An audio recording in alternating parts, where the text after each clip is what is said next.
Welcome to episode 108 of The Endless Stream. I'm Aidan, and as usual I'm joined by Kevin and Brian. We are three artists, illustrators, filmmakers, all-round shit talkers, and each week we take some of the endless stream of content brought to you through Netflix, Hulu, Disney+, Spotify. Wherever you get your content, we take a chunk of it, we watch it, and we talk about it. This week we are talking about Beau is Afraid, we are talking about Elden Ring, we are talking about baseball games. For some reason we get bogged down in that. That reason is I talk about a baseball game and then we go in on it for a while.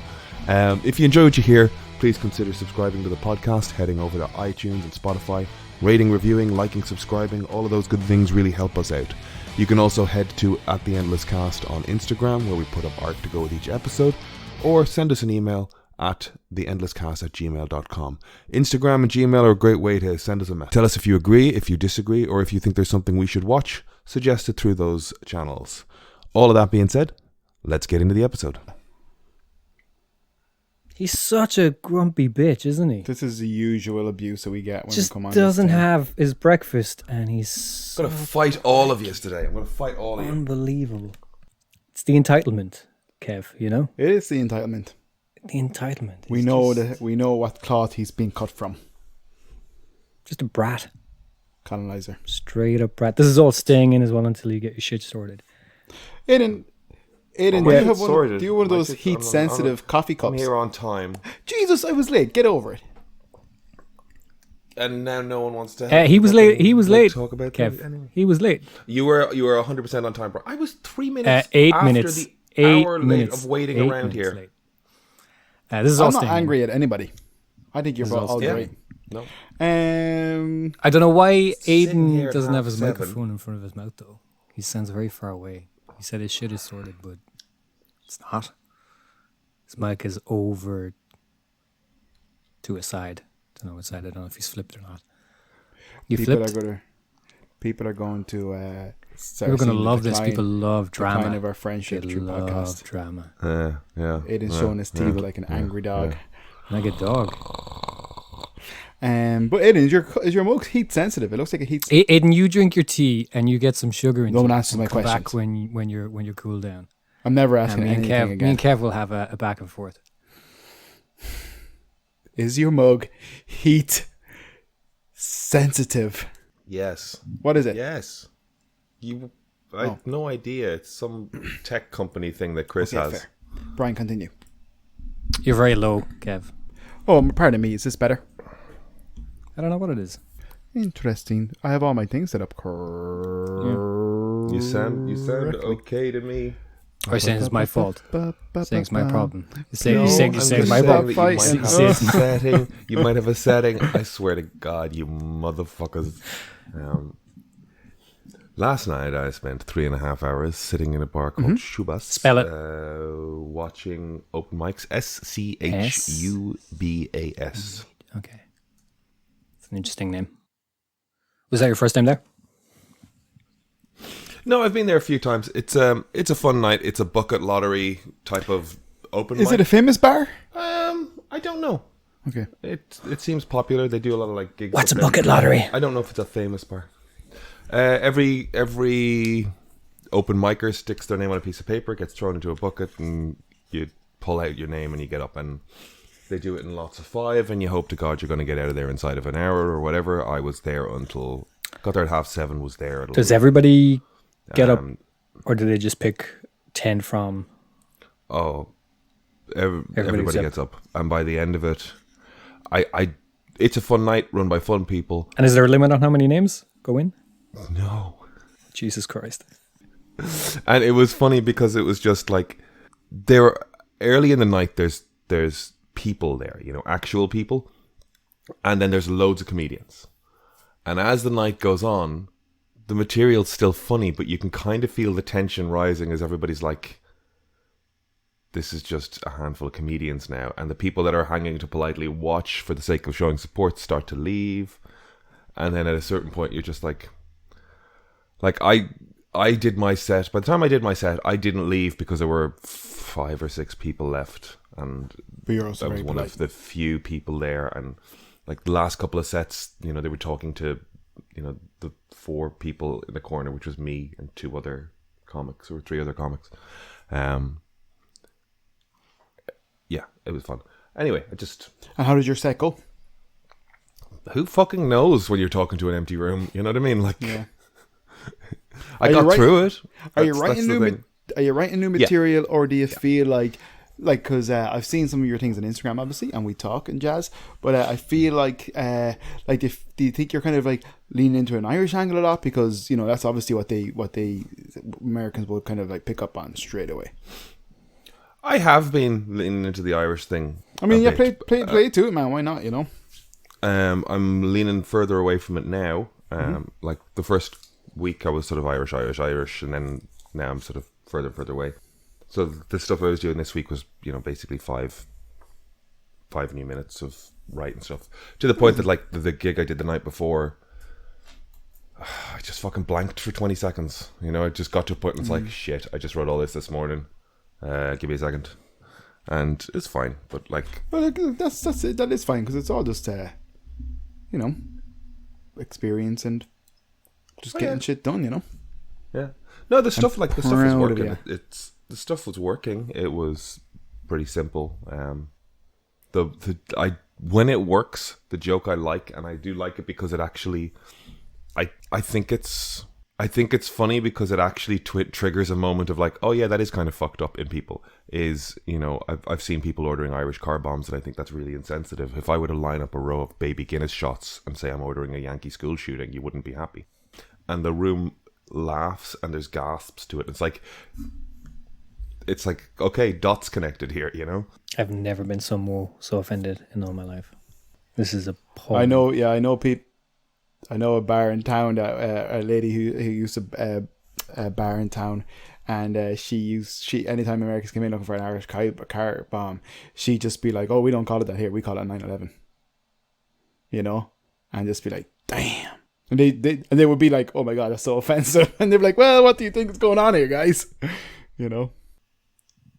Oh, that's so funny. It is. You have to put it into terms that the person understands so that they can get the... I wonder, did we start it though? Yeah, we put it Yeah, there. because Also the are Brits. car bombs fucking unique to Irish terrorists? No. And yet, Maybe no, at the but time you they gotta were. use but it's using Guinness and whiskey or Guinness and whatever. You know what I mean? Like you use an Irish. yeah, but that's what I mean. You could just liqueurs. get a brandy and something else and mix the two together, and Oh, apparently an alternative name for it is an Irish car bomb. Sorry again. Carbam. Alternative names for it are an Irish car bomb, Irish slammer, Irish bomb shot, or a Dublin drop. I think I like Irish slammer or Dublin drop. Yeah, Dublin drop's all right, but yeah, look, I don't know. I would like to believe that it's we have enough of a sense of humor that we might do it about ourselves anyway. It's funny that we can act indignant about it. I would say it's an Irish American thing if it's anything, because I don't know Irish people. Well, maybe I'm wrong. I was like, do Irish people do that fucking mix and drinks thing like that? That fucking drop a shot and chug. Jaeger bombs. Oh wow, the term Yeah, car those, bomb. yeah. The term car bomb combines references to the bomb shot style as well as the noted car bombings of Northern Ireland's troubles. The name is considered by many to be offensive, with many bartenders refusing to serve it. Some people, including Irish comedians, have likened it to ordering an ISIS or Twin Towers in an American bar. In 2014, the Junction nightclub in Oxford included the drink in a promotional material for St. Patrick's Day. This drew complaints, followed by withdrawal of the promotion and a public apology. Okay, well, There you hearing go. comedians have done ISIS and 9/11, I'm proud of my Yankee school shooting. Fair. I'm happy you're proud of it.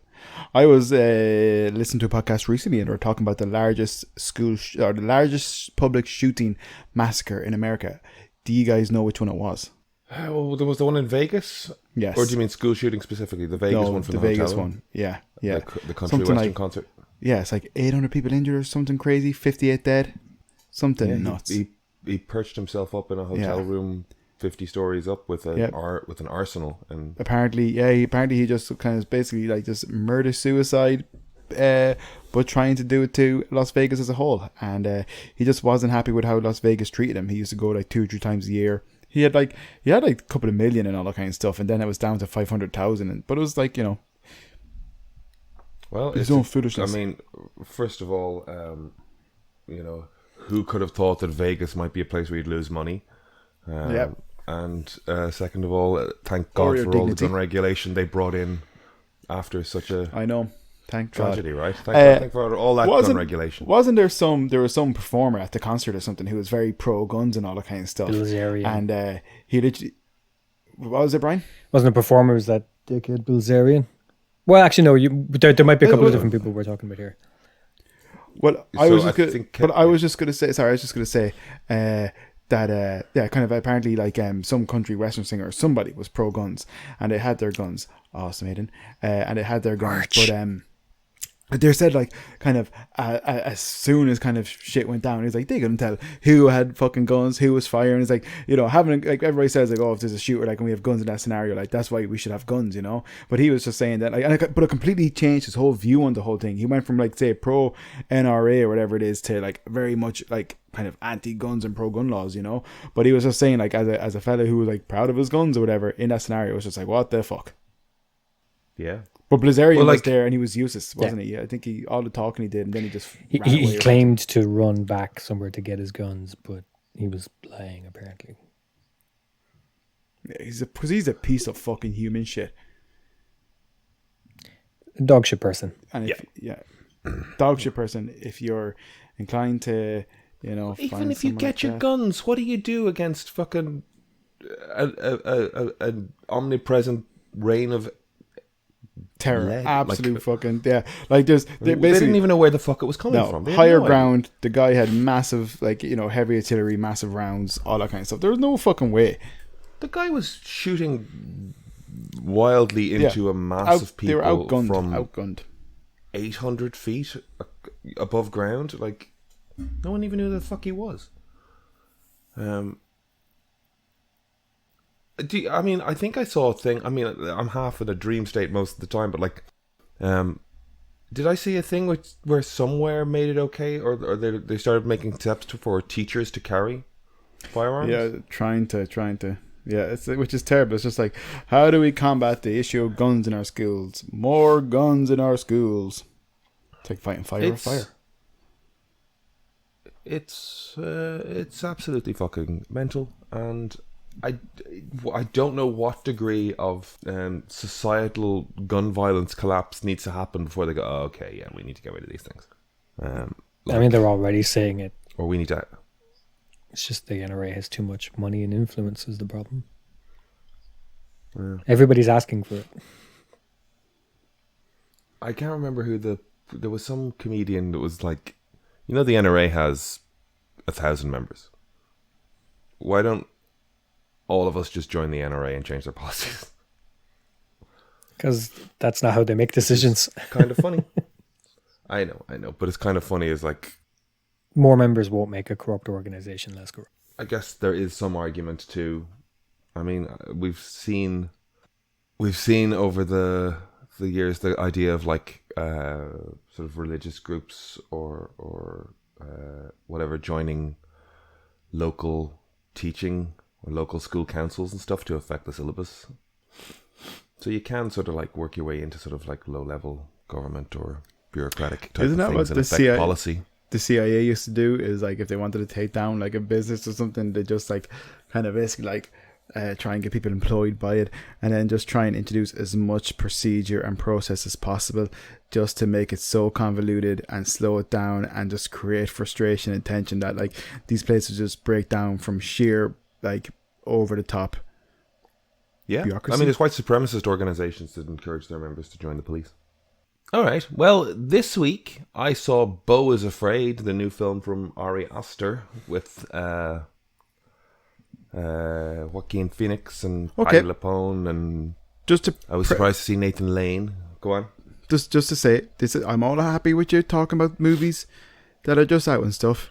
Just no spoilers. I don't think I could spoil this. No spoilers. I've gotten a message about spoilers. No spoilers. From and who? I'll I fight won't them. say. No, I won't. But Beau is afraid. No, just no spoilers. I'm happy. I'm happy. You don't have to go into detail. I get anything out. We can talk about it. I'm not gonna like. Here's the thing. Beau is afraid. Ari Aster. There's no fucking story to spoil. There's no. That's a spoiler. It's fucking. It's. I don't care. I'm angry at that film. The performances are fantastic. Joaquin is, as usual, amazing. Nathan Lane was really fun when he pops up. Each sequence is really funny and dark and engaging and interesting to watch. The film is close to 3 hours long. It doesn't 3 hours long. resolve. Holy moly! I think it's close to 3 hours long. Now maybe there's a bit of trailer time put on the No, but yeah, the I get you. running time thing. And this is the director of Hereditary and Midsommar. So it's this Hereditary and Midsommar. Go on, question. is this thank you. Finally, is this You raised your hand. okay? Well, you know what? That's fair. But is this like his follow up since Midsommar? Like, has he done a movie? You know what I mean? Like, kind of, has this been his? He did Men, I think. What else did he do? Men wasn't very good. Brian? He didn't do Men. Okay. No, I think it was A24. Who did Men? Garland. Okay, we were talking about him before, yeah. Men wasn't very good. Did you watch I liked Men? Men. I did not. Did you like it, Brian? Yeah, no, I a little bit too over it, like a little bit too much for me, to be honest. That's because you're a baby. No problem with the premises of it. I Excuse me. said you're a baby. I'm You're a baby. baby. You baba. I'm baby. I'm Babog. It's Misha Babog. Diego which Brian is Misha Babog. Adam. Men. Not men. You're right. Sorry, this seems to be the next thing after Okay. Midsommar. Yeah, so people pretty like looking like as in like it's a big one, basically. Yeah, I guess if you're an Ari Aster fan, Well, he's gaining a lot of acclaim, this is you your know? follow up.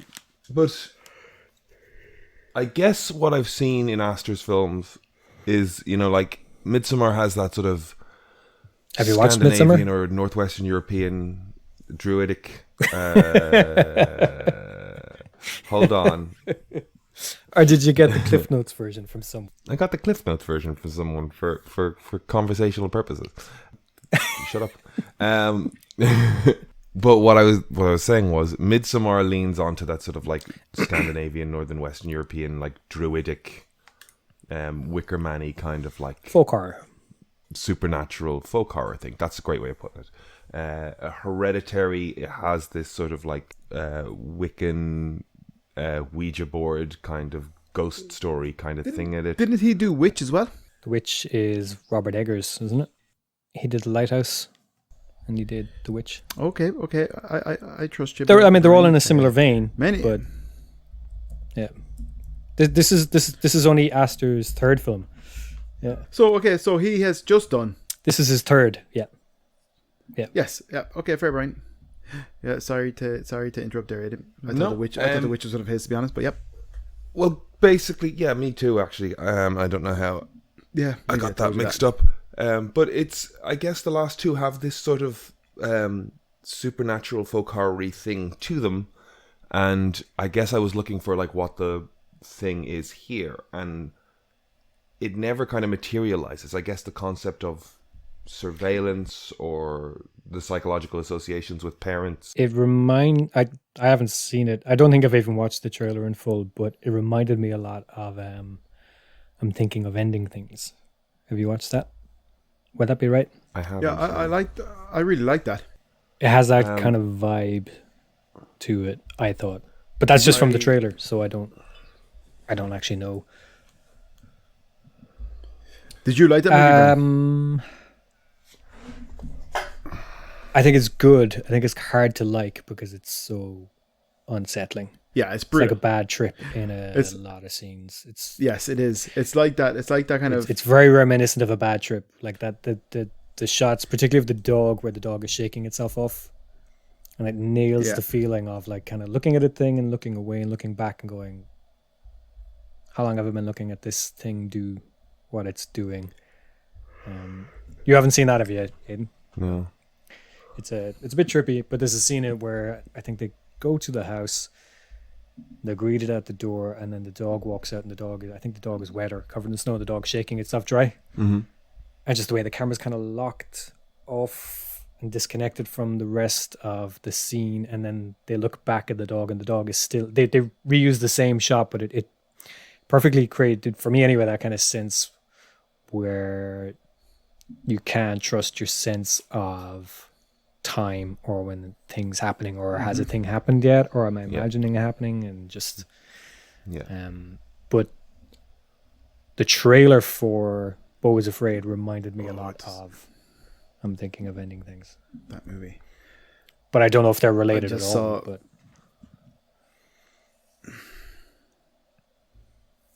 there's stuff in this where you're like, I'm not sure if he's hallucinating. I'm not sure if he's asleep. I'm not sure. Like, I don't want to say, again, on the sense of spoilers, I don't want to say specifically what the triggers are that make me wonder at what point do we lose the sense of like a reliable narrator, whether that's once, twice, or multiple times throughout the film. Like, for me, it just became exhausting. There's absolutely going to be points where we're talking and you're going to go, remember that scene in Beau is Afraid? I'm going to go, yeah, that was absolutely amazing. And there's great stuff in it. There's like, this is in the publicity, like they talk to this director that sort of co-produced, I guess, a sequence that has a bit of animation in it. Like, there's lovely stuff in it,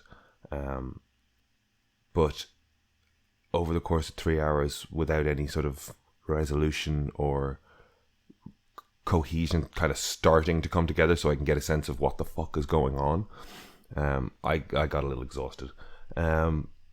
But, you know, I'm also, I think people will watch it and go, Aiden's over-exaggerating how... I think anybody who's seen either of his previous two films will know you're not exaggerating. Have you guys seen that the strange thing about the Johnsons, whatever? The what? One of his short movies. Oh, no. He has a short movie called, I think it's like the strange thing about the Johnsons. Haven't seen it. It's one of the most like disturbing fucking films I've ever seen. Short movies. It's brutal. 2011. Yeah, 2011 short movie. It's I don't what genre. I don't even know what genre they say it is, but it's dark domestic horror drama. It's awful.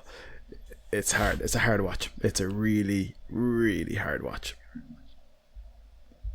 So yeah, go watch it. I'm trying to like. I loved the cast. I really did. Like, as people popped up, like I think Parker Posey shows up. Richard Kind. You hear him. What was that, Kevin? Phone, first of all. Yeah. I said, oh yeah, Richard Kind. I like Richard Kind. He's the guy from. I always remember him from. Spin City. Wrong. Is he in Bugs? Is he in Dick Tracy as well? I feel like he's in Dick Tracy. I don't know. I haven't. I think I've seen that film once. He's been around forever. Richard Kind. He's in Spin City. Yeah, he was married. He was married to what they call her in that terrible TV show we watched. I think he was in Mad About You as well. He was married to The Watcher, or what was the one? Yeah, The Watcher. And he's married to Margot, whatever her name is. Margot Martindale. And Dowd. And she's awesome. We're all fans of her and stuff. We've talked about it before. Kathy Bates. Yes, he was married to the triumvirate. Yeah, Richard Kind's great, and he was like him being menacing is great. Yeah. I there's part of this. There's bits of this movie that reminded me of like something like Sorry to Bother You. Mm-hmm. In terms of just like kind of experimental. He was a interesting. Yeah. Interesting fact about Richard Kind. George Clooney was the best man at his wedding. No way. Yeah. Yeah, they were roommates for a while. I didn't George know that. Clooney shat in his litter box. We know that story. I didn't. You don't know that story? I mean, it's. I guess you can find Clooney. So Richard, he would again. Clooney, famous prankster. Richard Kind had a cat, and he was looking again. There was a litter box, and every morning Clooney got up before Kind, and he would take the shit out of the litter box. and he did it for 2 weeks. And Richard was like, I think there's something wrong with my cat. He's not shitting. And then Oh my at the God. beginning of the 3rd week, Clooney just deuced in the litter box, and he just waited. And I picture the scene in Hereditary where the kid's lying in the bed and you just hear the other room someone scream. That's Richard Kind hilarious. was like, "Oh my God, mittens!" You know what would be That accomplish the same thing? Would just be a big fake poop. That's Yeah, foul. but it's probably the That's six. foul. It's probably the 60s or 70s. That's disgusting. They didn't have fake poop back then. It was the 80s, I would imagine. If a 80s then. human ever shits in my home somewhere other than in the toilet, there'll be problems. I know. I think, to be fair, I think sometimes So you haven't found it emergencies do happen. Emergencies, fine. Uh, This was no months of emergency. premeditation. This was planned. This was malicious. But Look, okay, okay. It was even at if that it's point that George foul. realized the power of Nespresso He's and decided foul. e- to devote his life to Man is porn. disgusting. even. But look, right. Wait, I do think what he did was probably a tad far, right? Okay, But I was going to say, at where the end of have the you day, shit, Kevin? at the end of the day, I've never done a poo maliciously. I've never pooped maliciously. But I think, long story short, Clooney was his best man. They obviously didn't fall out over No, it. they didn't. I'm just saying if somebody was to shit in my home somewhere other than the bathroom Would and it wasn't you, an emergency, I'd have a problem. How comfortable would you feel, kind of having, like, say, your best man being far more attractive than you? I think Richard Kind has had to deal with people being far more attractive than him That's for a long cold. And that is subjective. Yeah, well, I think it's the main reason why I'm not the best man at Merry Weddings. time.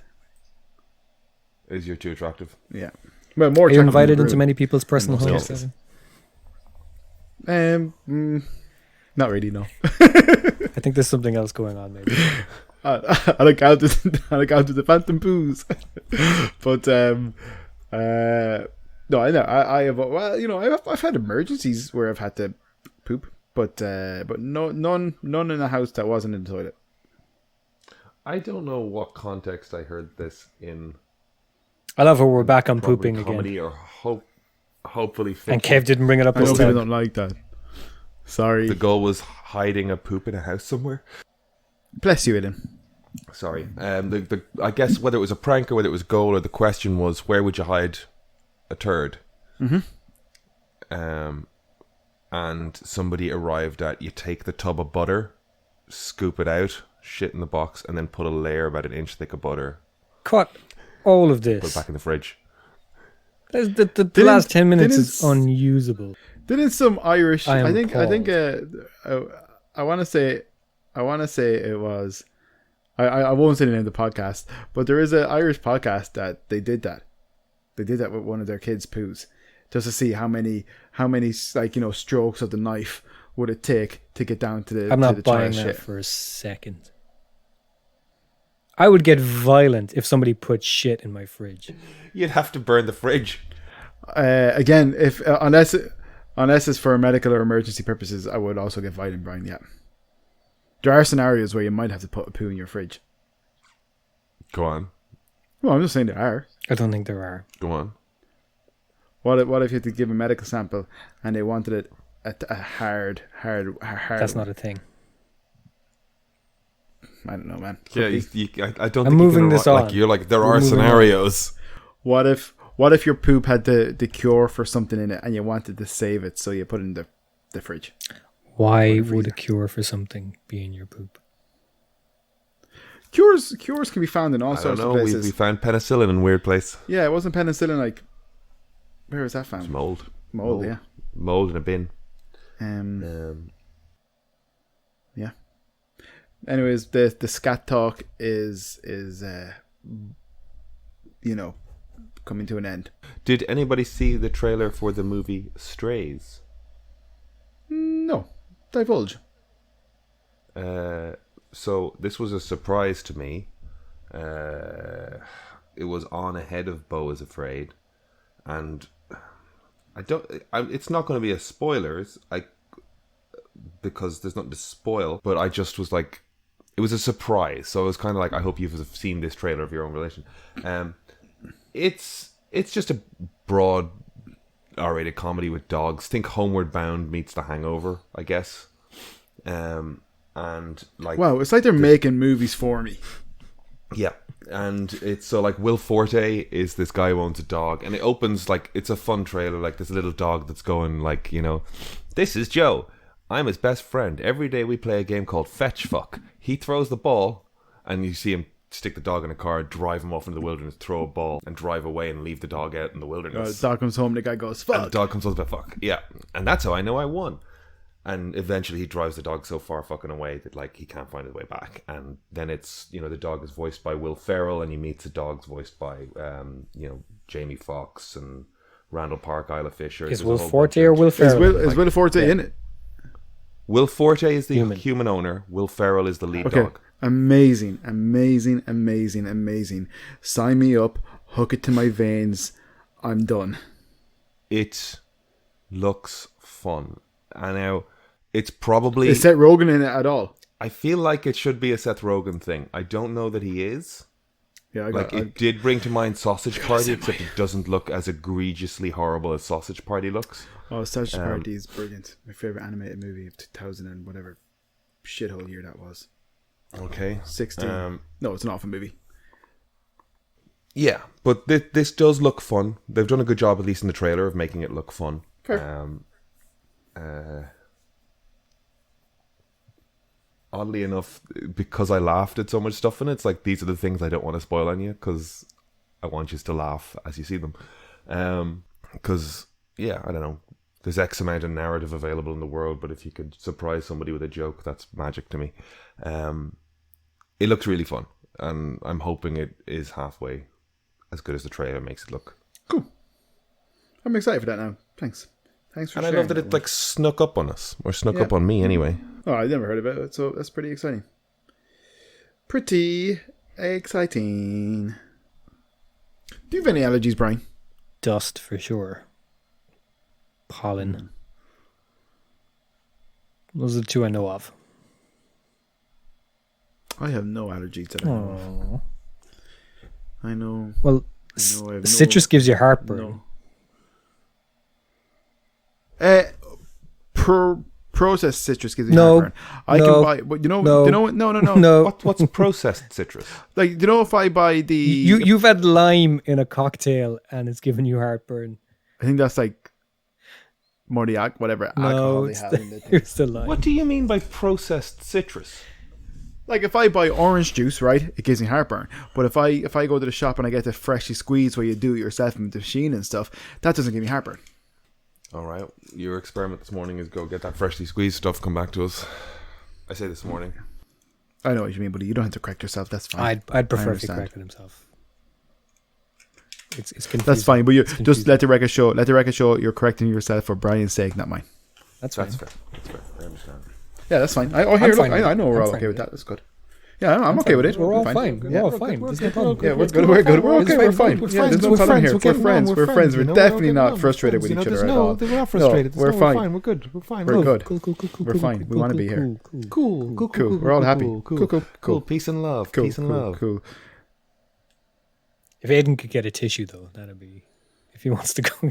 People could... Oh, poor Aiden. Poor Aiden. I just know myself. It won't make a I know. difference. I know. I'll wipe my nose and then I'll just be... But it's interesting that it wasn't at the very, very start, I don't think. Hot cup of coffee. It's hot cup of coffee. Yeah. I didn't bring it up to add heat to the scenario. Break your balls. I'm just curious because when I get like that, it's usually dust or some shit, and then I'm miserable for the next. It's part of why I don't like stuff like and like I just have to eat it here. It's like I have to get in a bike and cycle for half an hour and then arrive at a venue where I meet people, and it's like I'm standing outside going, cool down, stop sniffling. That happens to me It's when just... I'm outside on a walk, and if there's any sort of moisture in the air, my nose gets... It doesn't even get runny, but it just gets like... If I was to do kind of any type of cardio then while I'm outside, it's impossible to breathe through my nose because it's just... it's annoying. It's so annoying. Did you watch the Mulaney special? I did. I love the way they opened. So that show was probably, I meant to look it up actually. That show was probably almost a year ago when he did it. Like it's the same material we saw, but he did that tour. I'm going to look it up now because I meant to. He did that tour, I think, within the last I feel year. like he shot that after us. I don't right? think so. Or you think he shot that and then came to Ireland? I think so, yeah. I think so. I'm going to look it up. Okay. Malini, Boston.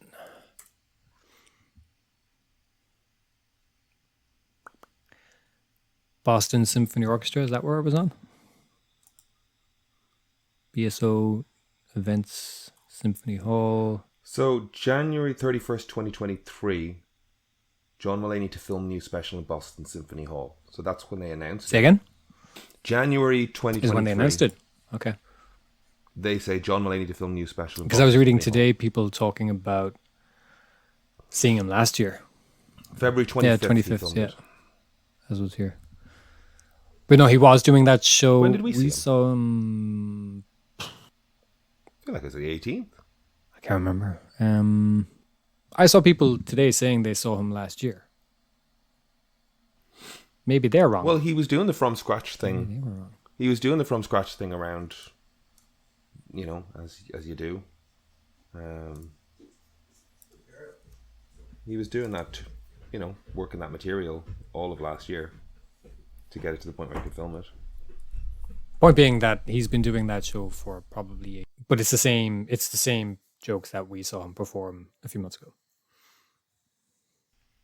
Yeah, but like that's the thing of it. Like, you add chunks, Yep. you lose chunks. I don't think we saw the song. Nope. The little like that wasn't in. That wasn't part of it. It was the 18th and 19th. Yep. 18th, I was right. Yeah, so he shot it 3-4 days after he saw us. After we saw him. Yeah, I had that feeling that he went away and shot it. Kevin has returned with a dog in lap. A lap dog, if you will. Little Bjorg. Hey, Bjorg. I haven't seen her much today. She's the best. Come on there now, Bjorg. She probably would stay there if she. Yeah, she'd stay there if she could. Oh no, yeah, so she's just settled down now. She's the best. Good old Bjorgie. Come on, I don't want to force you here if you don't want to be here. Good girl. Oh no, you're just standing there. I went to a baseball game. Oh yes, who was playing? The who cares and the who knows. That's baseball for you. The Chicago, the American. The Cubs are the. That's the one. Yeah, the Cubs. And what others? Who are very definitely better than the White Sox. Everybody tells me. And the San Diego Padres. Oh yeah, okay. And they comfortably beat the Padres. Yeah, I was going to say. Why? Because they're so good? Well, you hear about the Cubs a lot more than the Padres for sure. Go on. As far as I know, but I don't know anything about baseball. Good girl. This is the thing. I wouldn't know who's supposed to be better than the other. But I ate a hot dog. You'd be proud of me. You had the real deal experience, man, and me. I had an American hot dog at a baseball game. Pretty much. Put ketchup on it to troll the Americans because they hate that, apparently. It was fun. It was fucking freezing. It was interesting the degree to which it's kind of like this movable event where you might have tickets to the baseball game that starts at 7, but it goes on for so long. People will show up at 8:30. People will leave an hour early. Like, it's just this thing that's like, oh, the game is on, let's go catch a bit of it. We got to the 7th inning, and then we went to a nearby bar and watched the rest of it inside and warm. It was genuinely freezing. I was there in hat scarf. What an gloves, admission sitting of on my how hands. inconsequential a thing is to be like, we can be late or we can just watch a bit of it and leave early. It doesn't matter. God, imagine that being your sport. No, look, eventually it'll be popular over here. No, it won't. Eventually it'll be never popular be over here. Yeah, well, yeah. Yeah, man, look at fucking Space Jam. That's popular now. Yeah, what do you say? Space Jam. Explain yourself. Look at Space Explain Jam. yourself. Look, Space Stop Jam. That's saying look popular at now. Space Jam. Yeah, there's two of them. Look at them. That's popular now. Is it though? Yeah. Yeah. I would say no. I would say And then one you have definitely. Blindside. That's popular flopped. now. I'm not sure about that. Anyways, yeah, go look at Space Jam. You know that's baseball and basketball, and they're not the same thing. He also mentioned Blindside for American football as well, so he's covered the gamut. I can't believe you didn't say bases there. Oh, pride. Brian's right. No, it was a fun time. It was good to see. So you've heard the phrase the seventh inning stretch? No. No? Well, And I don't care to learn of it. Yes, I've heard of. If this is more baseball phrases talk, such as, just is it not the You're eighth out. inning and something whatever? Go on, anyways, Aiden.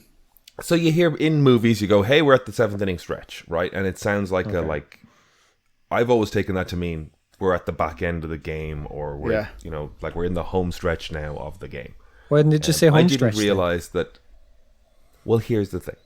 I didn't realize that the seventh inning stretch literally refers to the seventh inning, which is like, everybody up to base, whatever, the seventh round of whatever the fuck we're doing. Because it goes on for 10, 12, 14 rounds. I don't know. I left early. At the seventh inning, everybody gets up and stretches. And they sing a song. And I had no idea. I don't care. I can literally see Brian fading away. He's gone. Wow. But am I nuts? Did you realize? I didn't realize. I've never heard that original phrase in my stretch. life. How have you? Okay. Well, I've heard home stretch. Okay. Well, the seventh And I inning think you might be stretch is with regards conflating to the two. baseball. No, I mean, again, I've watched Mr. Baseball You many might be times. because you didn't know what one meant, and I've never heard of it. But he's with so them. He's with the Americans there, Brian. They're telling him that. Take me out to the ball game. So what does it mean when they say it in a film then?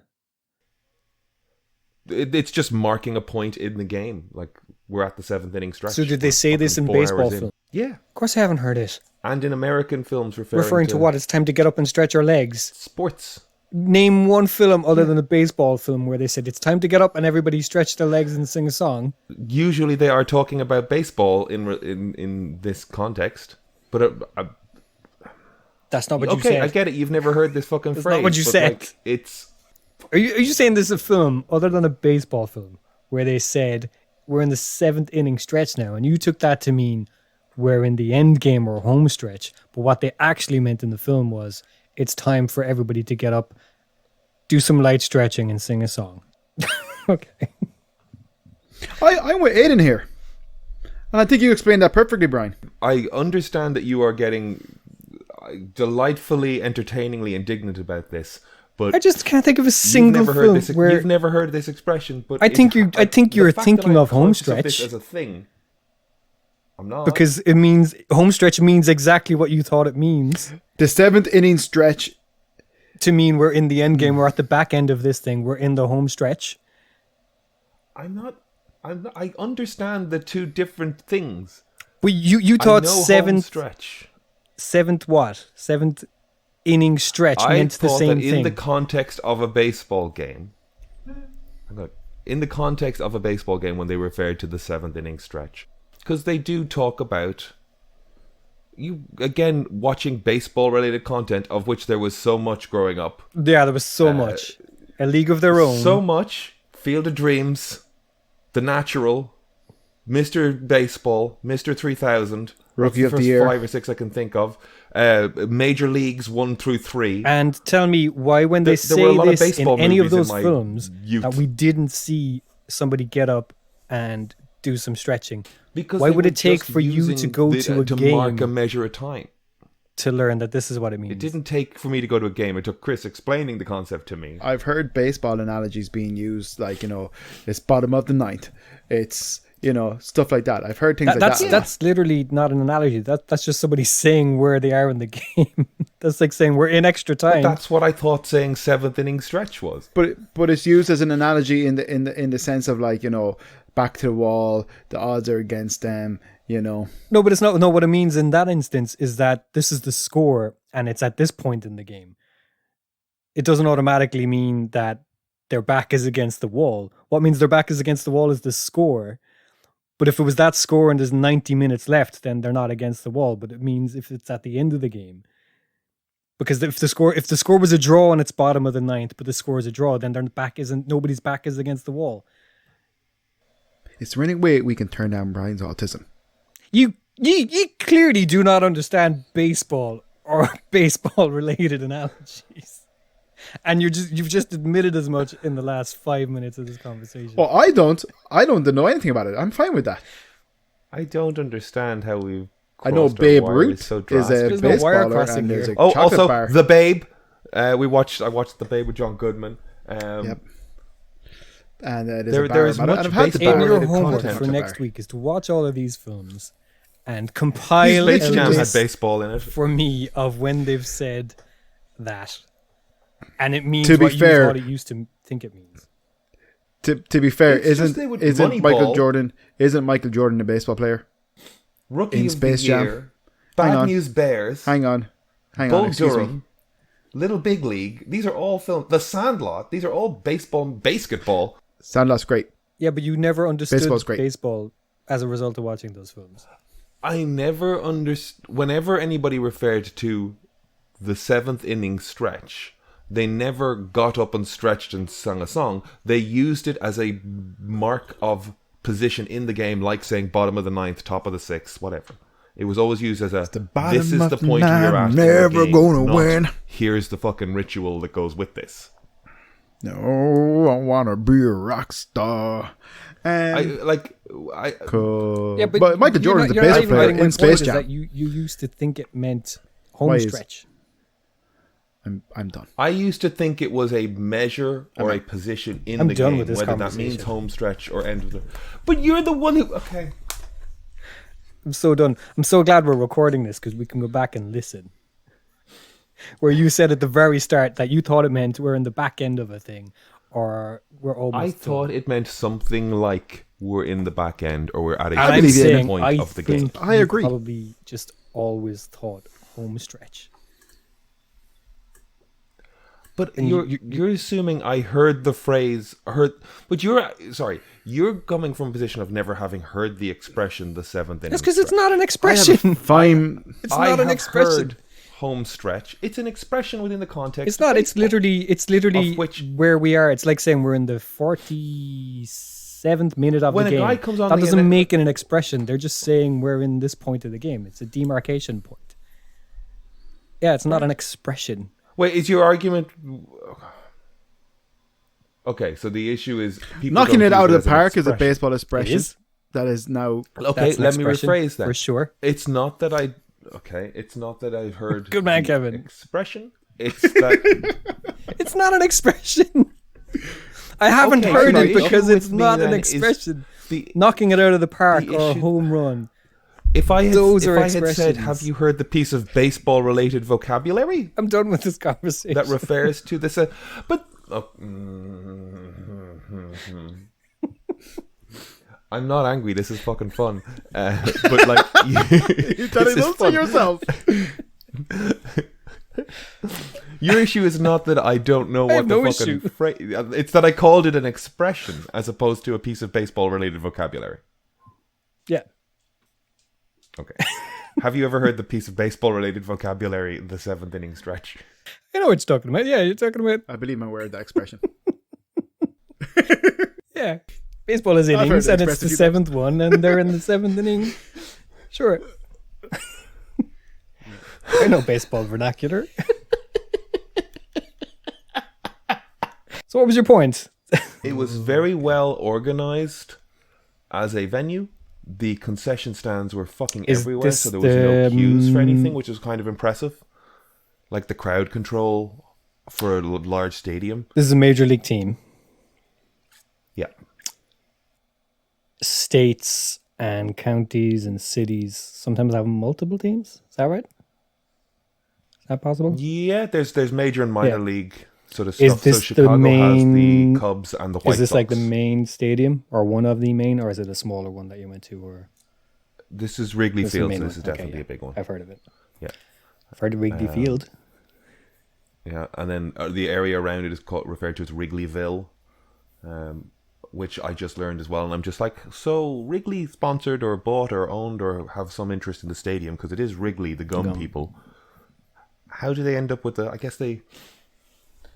It's funny. It's funny that the area around it suddenly became Wrigleyville. You know, it gets the association of some chewing gum magnate. I was impressed with the idea that, like, again, beer, food, and hot dogs, 3 little stands, and you'd walk around a corner and there's another 3 little stands, and you'd walk up a level and there's another 3 little stands. And they've just made, rather than having like a few large points where you can get these things, they're kind of everywhere, which is kind of good for crowd control. Even a simple thing as well as like bathrooms. Bathrooms, I walked into the gents and went to leave, like I might at Lansdowne Road, and found that I could not go out that door. I had to go to the other end of the room and go out of it. So it's a one-way system, which is actually very clever again for crowd control.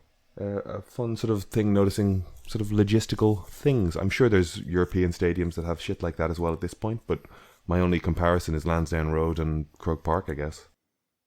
I've been meaning to go to. I can't even remember which one's which. There's a big one in Barcelona, and there's a big one in Madrid.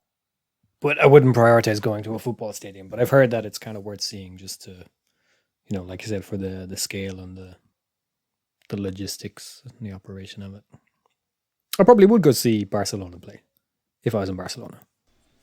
Fair. Just to get the vibe of. Would you be going just to get the vibe? Yeah. Okay. Zero interest. Like, no, I'm not a zero. sports person generally, but like, you know, America, come see the baseball game. I got to see one. Sure. There was one very, very solid crack of the bat and a home run ball into the crowd at the back end of the place. It was fun. I do like that sound. There was a nice catch from somebody as well as the ball came out, and he just like fucking ran at it and did a little drop to his ass, slide across the grass and caught it in his hand. Very impressive. It got a little replay on the big screen, and when he got back to his position, the crowd directly behind him started singing in unison, "You're on steroids, you're on steroids," and he started doing a little dance to it, which was kind of fun. Because you're close enough, true. Like it's such a spread out thing. Yeah. It's such a spread out thing in many ways that you can be the one guy out here on your own with like 50 people behind you. Yeah, which is just nuts. Yelling at you. But I feel baseball is a sport. They could just let people do whatever jokes they want to. Well, for a long time they did. I'm not even sure what changed for them to start cracking down on it. I can't remember. Dope tested. Yeah. Is it Barry Bonds? Because Barry Bonds was kind of he became sort of the scapegoat, but I can't remember what kind of instigated them cracking down on it. Everybody could tell. I like when you look at different sports stars, like kind of over the time and all that kind of stuff. Baseball players in the 70s and 80s, they were a breed of their own. You see like football players, like soccer players and all that kind of stuff. Baseball players did not look like athletes. Did not look what? Like athletes, professional athletes. I can't picture a single one. Oh, I don't know. From the 70s or 80s. So like I wouldn't know. Babe Ruth. Well, no, he was like 1920s. 1920s or 30s. But you know what I mean? They're always like guys with big beer guts and stuff. No, you don't think so? I think it's definitely. I've only seen them in films. Maybe I watched too much Simpsons or something. Yeah, I mean, I think I've watched enough baseball movies from those eras. I have not. So I know you're right around the Babe Ruth stuff. Like back when everything was like even UFC stuff. Who was the guy? Was it Tank Abbott? Was like is that a name I pulled out of my ass? He was like a barroom but guy. the thing though with UFC Babe Ruth, for example, is he had like, doesn't he have a crazy record? Nobody. He did at the time. I don't know if it's. But like despite you know what people think his physique should have looked like. It's not like he was the best of the group at the time. Is that his record in terms of, I don't know, was it batting or what, but he didn't miss effectively, and that record has kind of sustained, as opposed to like when we look at what people were running back in the 70s versus what people are capable of running today. Like those records kind of just continually get smashed, right? Whereas the records he has kind of held for a while. So he had this sort of innate talent, despite what you think he should look like, you know? You get what I'm saying? Yeah, I just googled there. Maybe it was much older. Maybe it was the 20s and 30s. My biggest point of reference of baseball players is Babe Ruth and that era. Okay. Yeah. Well, like, I'm just guessing, but like, I know when I think of Babe Ruth being a movie nerd and not a sport guy, I'm thinking of John Goodman in the movie. Exactly. But there is an element as well with Babe Ruth where it's like, it was a big game, but like, it wasn't professional athletes on steroids throwing 120 mile an hour pitches in the same way, you know. It was a slightly different era type of thing, I guess.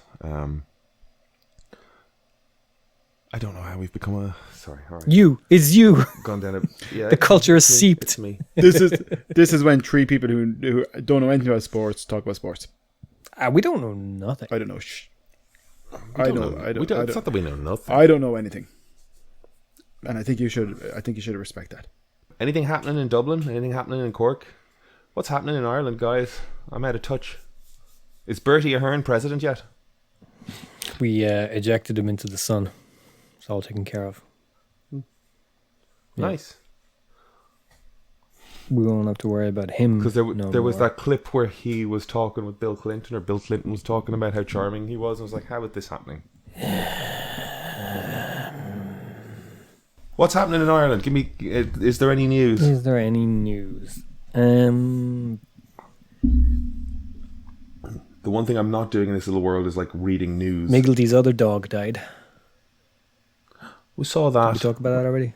That was Broad. Did we talk about it already? No? Poor dog. Can't remember. No, that happened during the week. Is that both his dogs have passed away now? I think so, yeah. I do believe so. Yeah, poor things. But they have a good life, you know. They are happy doggos for sure. Oh, show. I went to Decaf last week. Oh, great! How was that? Great, so it's only tell people what DCAF stands for. Decaf is Dublin Comic Art Festival, I think, is it? I think it's that, yeah.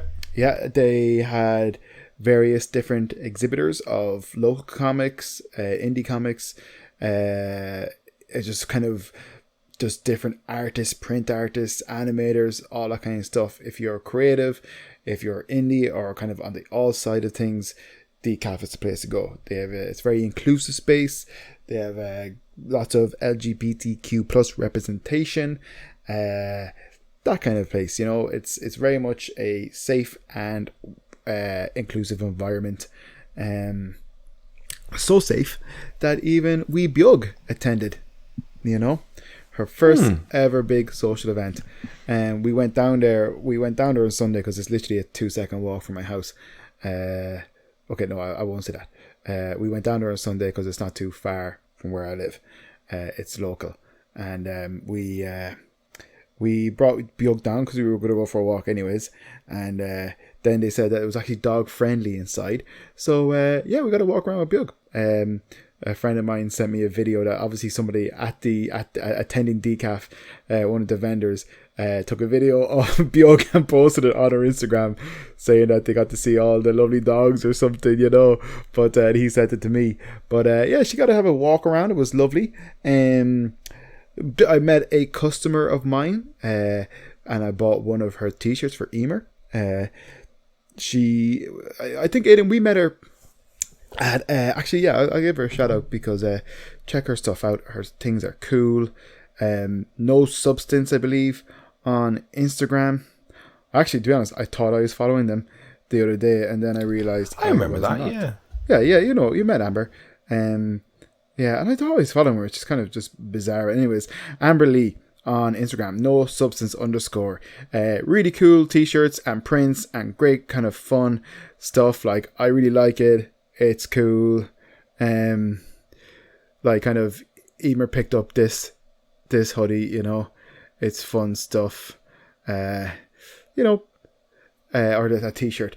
So Amber Yeah, were was they there the time we were there selling my art? Amber swung by, but she wasn't. Yeah. She swung by and we were talking to her. Yeah, I think she bought one or two a of your thing. prints. Yeah, Yeah. yeah. I tattooed Amber and I tattooed her dad. Really, really great customer. Great artist. I've kind of seen her like kind of, you know, progress through those things, and it's been class. Even just you know, kind of her coming in and talking about doing stuff to her, and then meeting her at decaf, and then seeing her at decaf as a vendor. It's great. You know, it's really, really cool. Support your local artists. I got to meet in person officially Aaron Losty. Aaron Losty. So I officially met Aaron Losty. Brian, you picked me up some of the Clearwater comics for Christmas. Thank you very much. Aaron is a local creator. I think he's moving up to Canada, but really, really good guy. Ben Hennessy actually had him on his podcast at one stage. Aaron created a book called Plowman. He does really great comics. He does really, really good stuff. Blaze Beyond the Pale is probably one of my kind of, you know, favorite indie comics I've read. And you know, real indie. When I say indie, you know, I'm not talking about Image and Dark Horse, you know. But Aaron's great, and it was really nice to meet him in person. I couldn't really buy anything off him because I owned all the stuff he has already, you know. But yeah, it was cool to meet him. He also has, I think he has. Oh no, he fostered lurchers and greyhounds and stuff before, so he was quite happy to meet Bjorg. Everybody was happy to meet Bjorg, you know. But no, it was a really nice day. It was just cool to kind of walk around.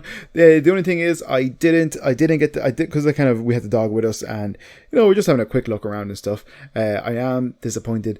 I really wanted to get Limit Break's new anthology Down Below. I have is a Turning Roads, I want to say. I have the Turning Road anthology, which is cool.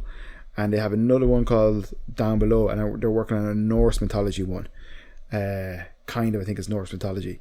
I'd have to kind of, you know, clarify that. But I didn't get that, which is disappointing. But I did pick myself up some Morpho anatomy books. Have you ever heard of those Morpho books? So is the title just Morpho, or is it something else? It like depends on what. Like it could be Morpho hands, torsos, Morpho anatomy books. Morpho anatomy. Okay. Sorry. All right. sorry. I was like, I didn't quite like. I thought you were saying like Morpho and Annie, or like they were like characters or something. I wasn't sure what was. Sorry. Morpho anatomy books. Yeah, like they have great ones. Really good I stuff. got some joint and muscular forms, clothes and folds. But they even have ones like fat and skin folds and stuff. You know, really, really great Lovely. stuff. No, that's great. Like, I mean, I know some of the stuff you and I have talked about and like drawn stuff is like anatomy of like legs and joints and stuff, you know. Getting to grips with that shit. I have lots of anatomy art books, but I never look at them or draw from them or do anything. Give them to me, You should so absolutely draw from them. I'll take them. If you move up here, I give them. I'll take them off your hands. Thanks. That's the requirement. You gotta move up. I'll to get my own. Dublin. Ugh. Yeah, the You actual can cost always- of moving you to can always Dublin would share be my books. Yeah, be homeless in Dublin. No. it would be cheaper to buy the books than it would be Rent. to rent anything. Well, yeah, so I went to Decaf. That was good. Really, really enjoyed it. Then we went up to the Hilton in Kilmainham and had a little beer and a sandwich, and that was really nice. The Hilton in Kilmainham is dog friendly, and the staff were all absolutely lovely. They're all so nice and thoughtful. They're really, really great. They've always been really nice to Emer and I anytime we visited with dogs in the past. If we were babysitting dogs or fostering dogs or whatever, they've always been great. And yeah, so we went up there finally with our own dog, which was fun. Bjorg is settling in nicely. She's officially ours, microchip and all.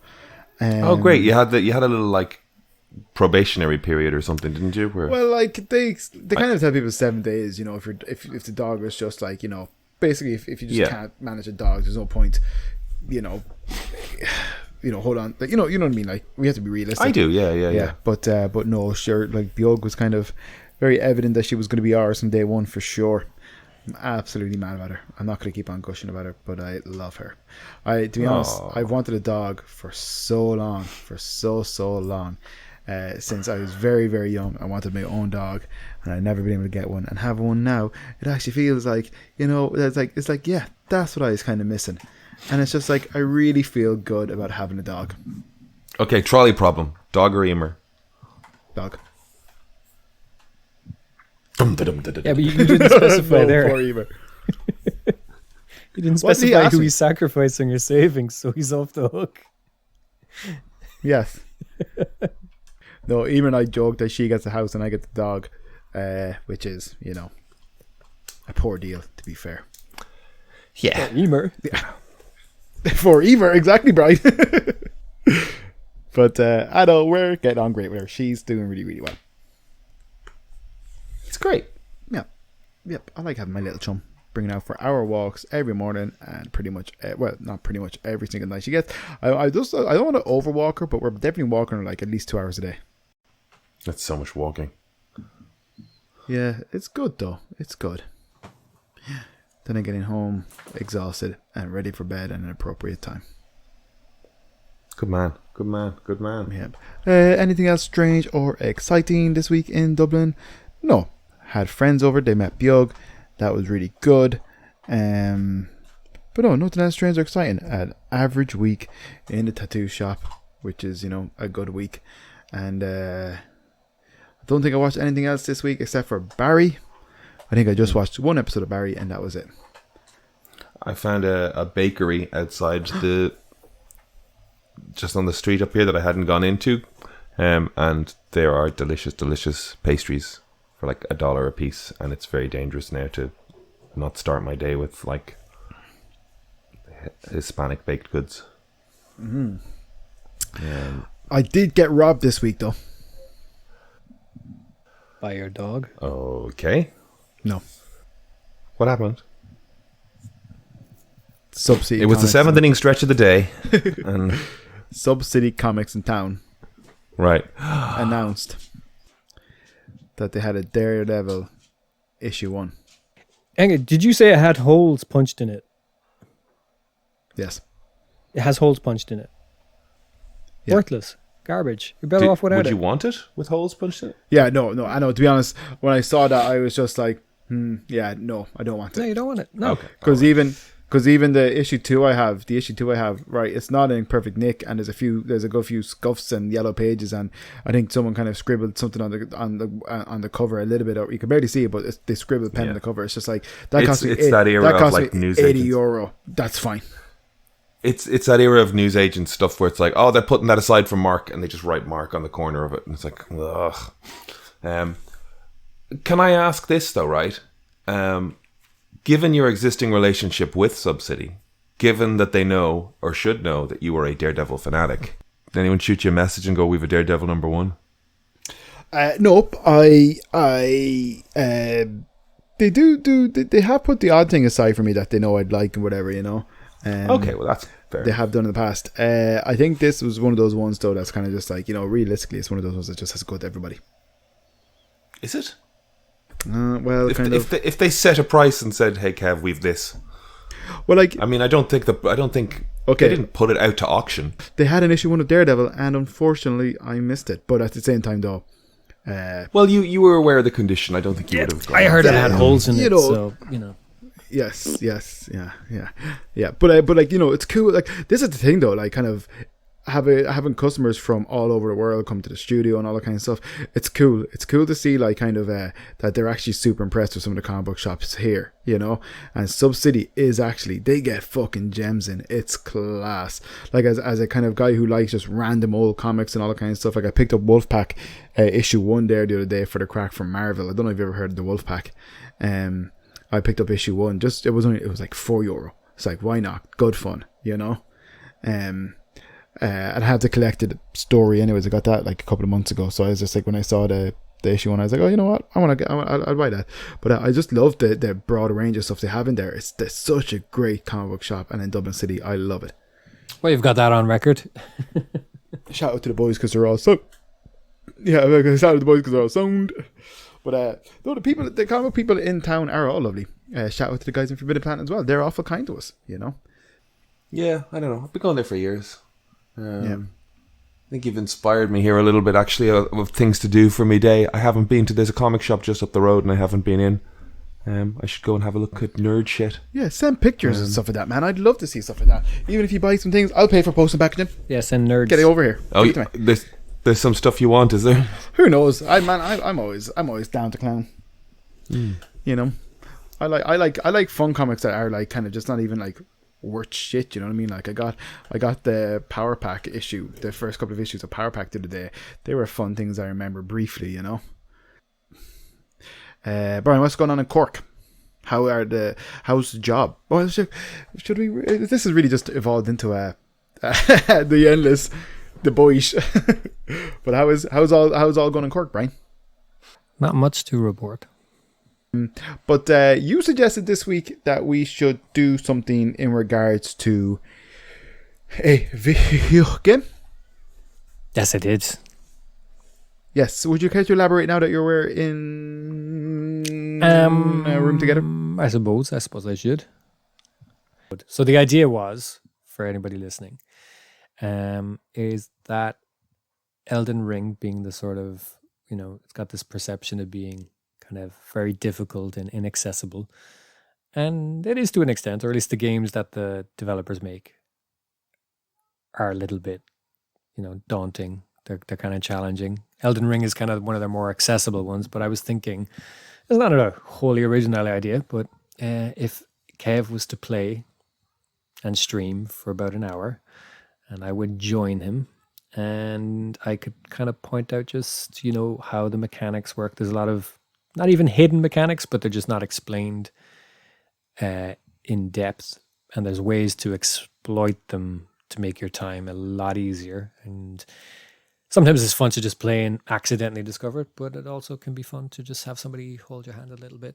And I certainly didn't really, I've enjoyed their games, but I definitely enjoy them more when I kind of played with a guide that was explaining stuff that I just didn't get, or things that weren't obvious to me, and now I can kind of go away and play them by myself. But the idea was that, maybe Kev plays for an hour, maybe 2 hours, up to 2 hours a week. He could start and I could explain some of the things and what he should do, and I can just kind of say, oh, go here, go there, try this guy, don't do that. If you want to do this, do that, go here. And maybe then I could jump in on co-op on a boss or something here or there if he was struggling. And how can Aiden get involved? Aiden, well, you're going to stream it, and me and Aiden are going to watch, and I'll just be there I can fill you in on story details, I can fill you in on game mechanics, but we'll mostly be watching. Me and Aiden will watch. But I would say it's very doable for me, but I would only want to do it for an hour a week. Yeah. An hour would and I was fine because we don't have to edit then and stuff. It's just, I'm just saying, just in case to say you're coming up to a boss and there's 5 minutes within the hour and you're kind of like, okay, I want to give that another shot. Maybe you go for like an hour and 10 or an hour and 15 as opposed to... Yeah. This sounds like great fun, and we can work out like the logistics of how we record video and audio, and we'll have a production meeting. Video. For that. I know, and I'd be up for doing it. Like, say, kind of, I don't know, like could even do it late night. I don't know. Sure. Once we have the setup done, we'd just be recording the screen like this, and then you would stream. You'd broadcast your gameplay. Play for an hour, and then you just save the last hour, and then there's no editing needs to be done. The hour is captured, us talking is captured, and that'd kind of be it. We would just then have to splice the two together somehow. But yeah. Okay, well, my contribution to it will be playing the game itself. 100%. Yeah, we just make sure that, like, the only thing I would say is if we're going to do it for an hour, it's just turn the thing on to 10 to 7, and 7 o'clock we start gameplay and go. Yeah. Just yes, of course. Yeah. But that's great. And like, even if you're saying like late night, like, 6 p.m. here is midnight for you guys, so that, it sounds doable. I'm sure I could do I'm sure if I just realistically at the end of the day, if I just put in the calendar of Emer normally goes to bed around 11, half 11, just put in the calendar 11 o'clock Thursday night. Boom, bing, bam, boom. I'm off the next day. Great. I am curious to learn Elden Ringy stuff. Yep. People seem massively fascinated by it and keep coming back to it and playing it with different builds and classes and things like that. So my brother Brendan is an Elden Ring fan. He may be able to dispatch some knowledge on us also. Why cool. not? All right. We're going to see anybody going to see Guardians next week? I'm not. I would love to. I will. I think. I saw the trailer in the cinema and it kind of got me hyped for it. I think, I'd watched the trailer on YouTube and was like, oh yeah, this is fun and colourful and whatever. But something again about sitting in the room, and I think it is Since You've Been Gone, is it? Is the song like that sort of kicking in and the way it's edited, and then Kelly Clarkson, Since You've Been Gone. No, the the Dio original Rainbow. Since you've been gone, since you've been gone. That's Kelly Clarkson. Out of my head can take it. Oh. Yes, it is also Clarkson, or Clarkson has her own. Since You've Been Gone. I will laugh for the first time. It's the dad rock version. Because of course it is. Because it's Guardians. Yeah, and it's fun, and I'm looking forward to it. Yeah, seeing it on a big screen, or seeing that trailer on the big screen, some of those shots, them floating around in those spacesuits, like, it looked fun. I'm curious to see how they fold Adam Warlock into it, because again, I was watching that whole trailer and it's like, oh, I can see the relationship that they've built between these characters, and here's the High Evolutionary, and he's got some history with Rocket, and he's threatening their family, and I can see this shit happening. And it's like, great, I see that. And then there's just a shot of Will Poulter flying and things, and I'm like, oh, where does he come in? So I think it's been interesting to see this week how many people talking about being done with Marvel, but particularly around Guardians. There's Really? Yeah. who are you hearing saying they're done with Marvel? Like they're saying they're saying they're or- done, but not necessarily forever. But they're done. But who do you like? I'm not sure who you're talking about. Do you mean actors, or do you mean Evans, friends, or Olsen, Johansson, and Saldana have all been pretty vocal about it's done, it's finished. I've served my time. I mean, I enough think the money superhero can stuff is get them going to all end. back, especially when they're all coming off a bunch of flops. They'll be like, oh, it's such a good time to come back. I love this character, blah, blah, blah. But particularly around Guardians, I think it'll be a new lineup, especially because Gunn really, really has taken ownership of those characters as if he created that kind of corner of the world, which I think is very egotistical. But yeah, I think it'll be all new Guardians when we see them again. Maybe not all new, but a bunch of new ones. Yeah, Sure. I mean, Rocket's so easy, unless they kill Rocket. I think But like, I mean, for Bradley to just go and do some voice work. Bradley, for the first time, I think, or for in a while, has been visible promoting the film. He was at the premiere in France or something, so I wouldn't be surprised if he stuck around because it's a really easy gig. It's cushy. Yeah. For him, that's. I think it could be Palm, Cooper, Poulter, and then Groot. Maybe Groot, yeah. But I would imagine Batista, Pratt, Saldana are not that they'll necessarily die, but I think they're leaving at the end of this one. I think Poulter will be a good guy, but he has to be because he's Adam Warlock. So He's Adam Warlock, yeah. In other comic book news, or I would like to say shout out to friend of the podcast and past guest Koi Fam. not me.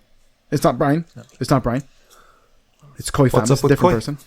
Koi's book Ooh, pretty. is out now. It's Two Heroes, One Body. Now, Kevin, have you bought 2 copies of that? It's I had to. It's called Duo. Yeah. No, I kind of more meant that. Are you keeping one wrapped, or have you seen the interiors yet, or just have you not gotten around to reading it yet? Oh no! I literally just got it today. Nice. I just got home went straight on the computer Nice. to talk to you guys. That looks really cool. I haven't opened up today, but no, I only got the one copy. Of course, geez, I'm not that precious over things. I am. I'm really not. Do you buy 2 copies of things for? I'd buy 2 copies of certain things for sure. Yeah.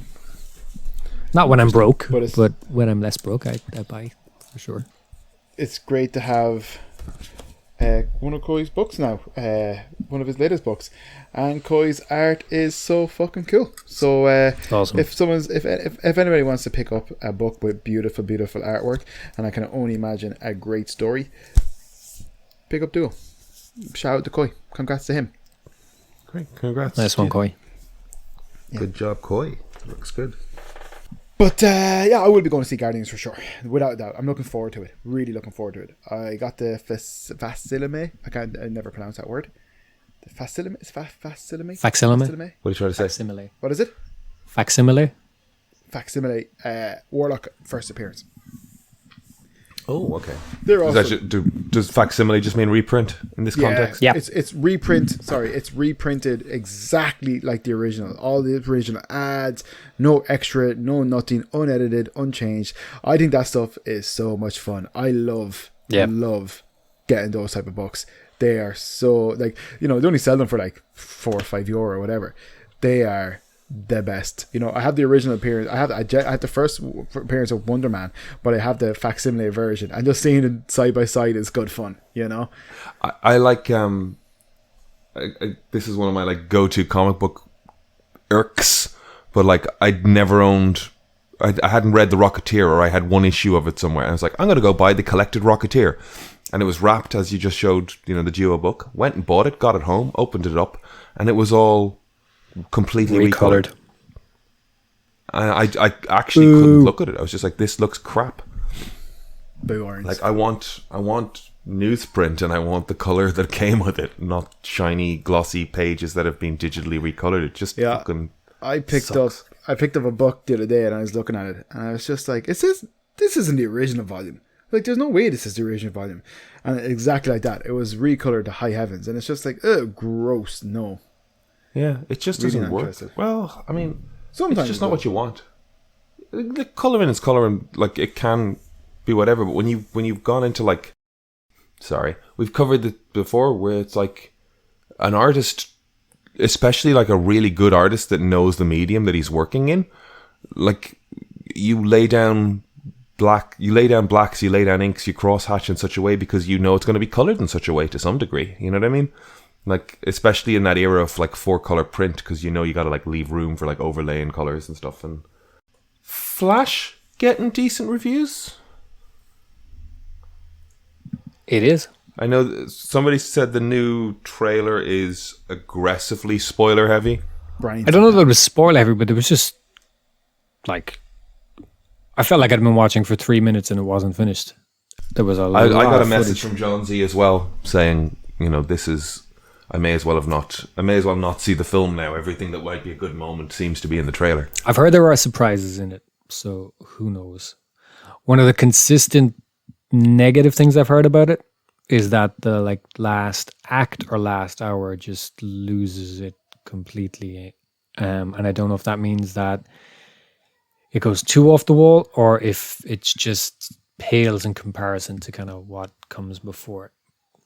But from what I kind of hear, it's got a great kind of opening action set piece. It's got a fun middle. And I think probably something happens in the middle that kind of turns it on its head. And then whatever that is, that the last third or last act just isn't as fun or exciting as what came before. So kind of, that's something I've seen. Like people have either loved it or they've thought it was a bit of a mess and they've put it down to that kind of third part, sort of ruining what comes before a little bit. But I've mostly heard it's fun. I think even if that's true, it's probably fun stuff in there. Yeah, I still look at all the CG stuff in the trailer and think it looks very rubbery. Some shots are nuts.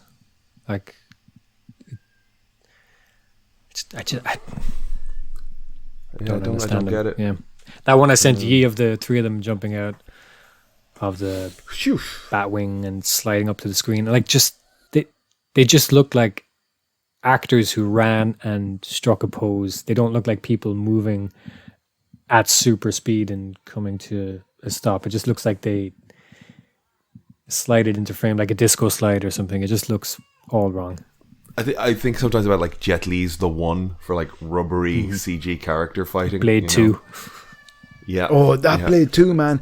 Blade In 2 front of almost the gets lamps. away with it somehow, though. Because the It's rest just in of the dark. because the It's in rest the of the dark. movie is so good. The rest of Yeah. the movie is brilliant. But just that initial, it's in the opening sequences or something where the two vampires kind of attack Blade in his home. And me and my Yeah, with the brothers lights watched. panel behind it. Jesus, we It watched almost Blade works 2 a little bit, though, because it's thousands of so times. stylistic. Like Yeah. it's not trying to look realistic. It's got this backdrop. almost it's got a comic very booky. wide shot. Yeah, it's very very animated. Yeah, I feel like Yeah. it's what's the Nothing guy? else in the film is like that, but What's the guy? Yeah, what's the guy who did Ultimate Spider-Man? Bagley, is it? yeah. It feels like Mark kind Bagley? of. Yeah, I feel like it's like Mark Bagley or Alan Davis type anatomy when those two characters fight in those spotlights. Yeah, they get There's real just- stretchy. Yeah, and I think they have a real stretchy type of art style or something. Alan Davis particularly, his characters always looked a little bit rubbery or something. But yeah, but yeah, that's one of the most jarring. Like, what the hell? And then the rest of the movie's fucking epic. But Well, we've reached the bottom of the ninth. I don't know what that means.